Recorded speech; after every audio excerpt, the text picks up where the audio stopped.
뛰었으면 좋겠다. 근데 한 발짝을 뛰어야지 되는데 어떻게 한 발짝을 뗄 수 있는가? 이런 것에 대한 질문입니다. 두 가지로 나누어서 말씀드릴게요. 이 내용도 여러분 모두에게 너무나 중요한 내용이라고 생각을 합니다. 제가 첫 번째 드리고 싶은 레슨은 핵심 역량이 없는 상태에서 사업을 키우는 것은 남의 돈을 빌려서 파티를 하는 것과 같다입니다. 지난 한 2주일간 저에게 상담을 요청한, 말씀만 드리면 여러분들 다 아는 회사들인데 하나같이 이익이 안 나요. 내가 여러 번 말씀드렸죠? 이 대한민국의 이 젊은 청년들이 사업이라는 걸 하는데 영업이익에 대한 개념 없이 사업을 한다. 팔 때마다가 손해가 나는데 그걸 사업이라고 얘기할 수 있는 거냐? 여러분 중간계 수업을 들으면 제가 들을 때마다 10,000원씩 드려요. 그래서 고객이 많아졌어. 그럼 그게 사업이에요? 그건 사업이 아니지. 아니 그렇게 해서 고객을 못 만드는 사람이 어딨나. 예? 이 이상한 지금 기준을 외국 사람이니까 얘기할게요. 그 아마존 배사장이 만들었다니까. 아마존 배사장이 그냥 시장 점유율을 늘리면은 나중에 그 영업이익이 돌아올 거다. 이런 이제 그 아마존 배사장한테는 맞는 이야기지만, 왜냐하면 아마존은 미국 전자상거래 시장에 그 지배적인 위치에 있잖아요. 하지만 우리나라에 있는 전자상거래 기업들은 어느 기업도 지배적인 위치에 있지 못해요. 지배적인 위치에 있는 자는 시장을 확보해놓고 나중에 영업이익을 쌓을 수 있지만, 경쟁자가 있는 상태에서 돈을 많이 쓰면서 지배적 위치에 가지도 못하고 영업이익도 못 내면 어떡하겠다라는 거예요, 도대체. 미래에 어떡하겠다라는 겁니까? 이게 지금 우리나라의 이 청년 사업가들이 갖고 있는 사업관에 저 개인적으로 심각한 관점의 오류다라고 보고 있는 겁니다. 잠깐 얘기 하나 해볼게요.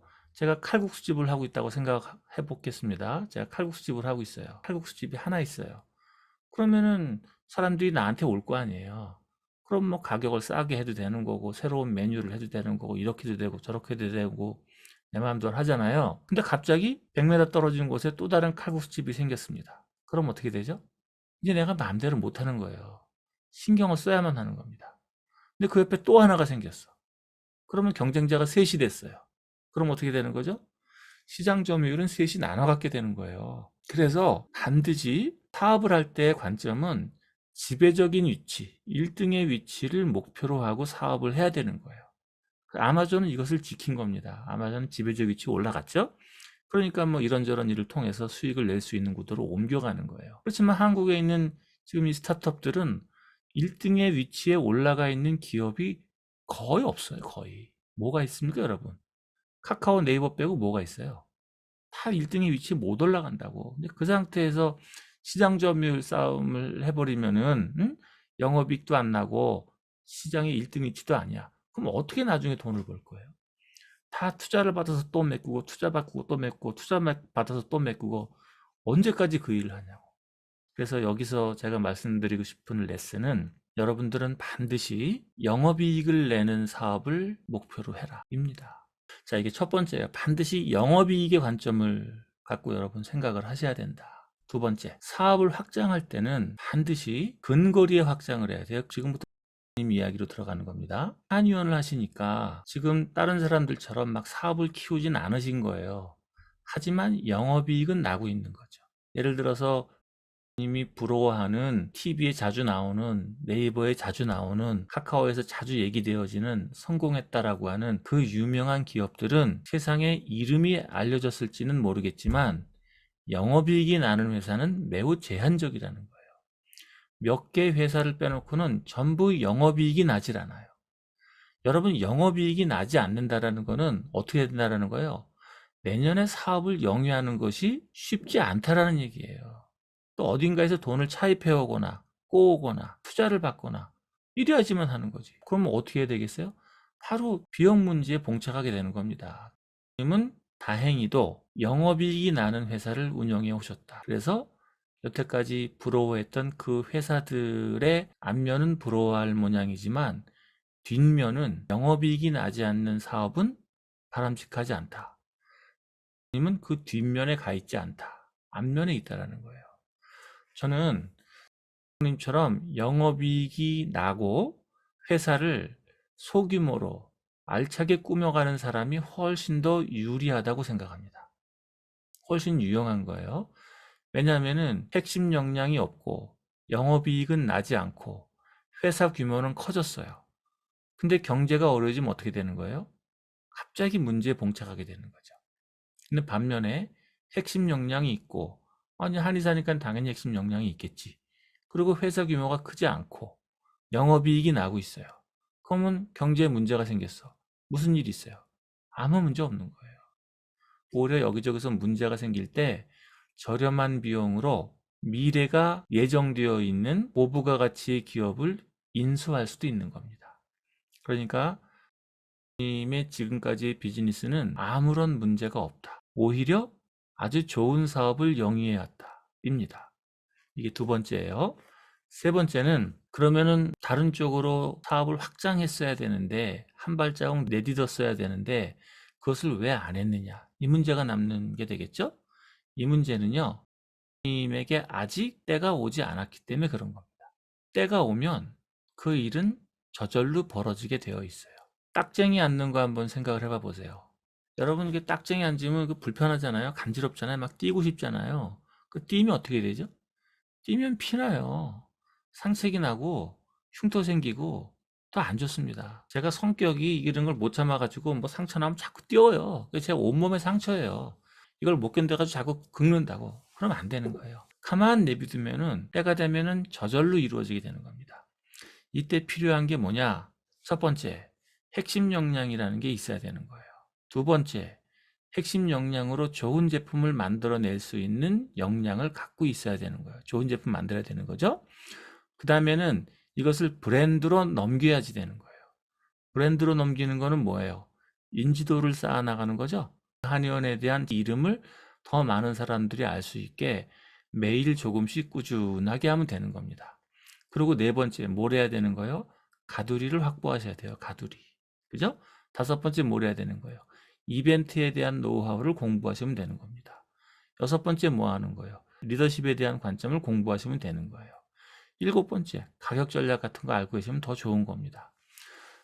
님은 제 수업을 지금 몇 년째 듣고 계신데 이런 것에 대한 공부를 몇 년째 꾸준히 하셨어요. 거기다가 핵심 역량도 갖고 계시고 영업이익도 나고 있고 고정 고객도 갖고 있어요. 그럼 뭐만 하면 되는 거죠?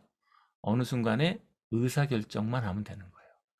제가 볼 때는 이제 준비는 거의 다 되어졌다.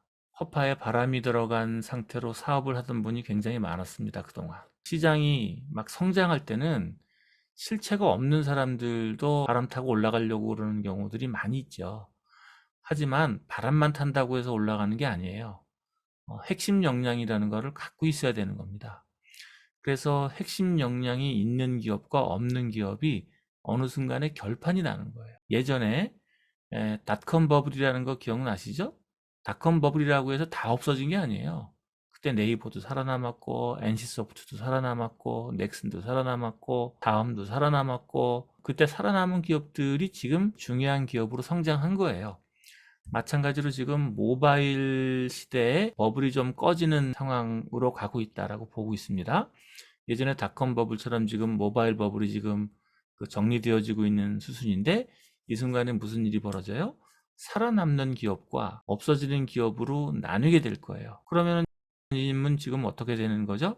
살아남는 기업에 들어가시면 되는 거예요. 살아남는 기업의 조건이 몇 가지가 있다고요? 중요한 거 다시 한번 말씀드릴게요. 반드시 핵심 역량이라는 게 있어야 돼요. 여기서 말하는 핵심 역량이라는 거는 소비자의 만족도에서 98점 이상 나와야 되는 겁니다. 98점. 100점 만점에 여기는 98점이다. 이런 역량을 갖고 있어야 되는 역량을. 여러분 맛이 없는데 맛집으로 올라가는 게 가능합니까? 맛이 없는데 맛집으로 올라가기 위해서 뭐 방송에 내보내고 돈으로 태우고 뭐 광고하고 해가지고 잠깐은 할 수 있어요. 하지만 그 광고에 속아서 방송에 속아서 왔지만 맛이 없으면 시간을 두고 그 집은 맛집이 아닌 상태로 돌아가게 되어 있는 거예요. 하지만 정말 맛이 있어. 광고를 하지 않아. 그럼 어떻게 돼요?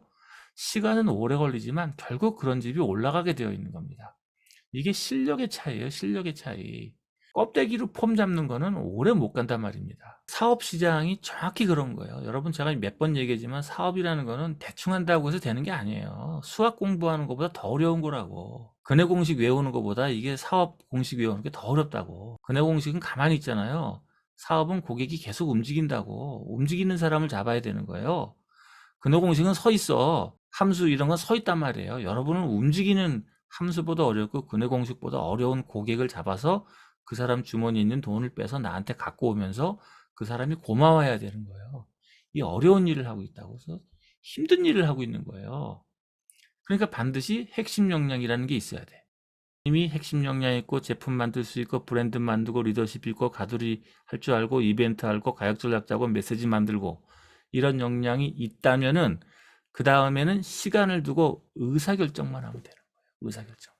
의사결정은 너무나 간단한 겁니다. 어느 순간에 마음을 먹으면 되는 거예요. 근데 마음을 먹는 게 쉽지가 않죠. 트레이드오프라는 게 벌어져요. 트레이드오프라는 거는 그것을 했을 때 좋은 점과 나쁜 점이 같이 벌어지는 거죠. 그 중에 무엇을 할지 선택을 해야 되는 거예요. 님도 마음을 먼저 정하셔야 됩니다. 지금까지는 잘해 오신 거예요. 핵심 역량이 있고 이익을 내고 제품을 만들고 서비스를 만들고 브랜드를 만들고 가두리를 만들고 좋은 일을 많이 해오셨어요. 됐어. 이제 그 다음번은 어떻게 할 거냐? 지금의 한의원을 하면서 살 건지 혹은 뭐 다른 일을 할 건지 그것은 의사결정하는 겁니다. 여기까지 됐어요. 그러면 나머지는 그 의사결정을 어떻게 하면 되나요? 이렇게 되겠죠. 두 가지를 말씀을 드릴게요.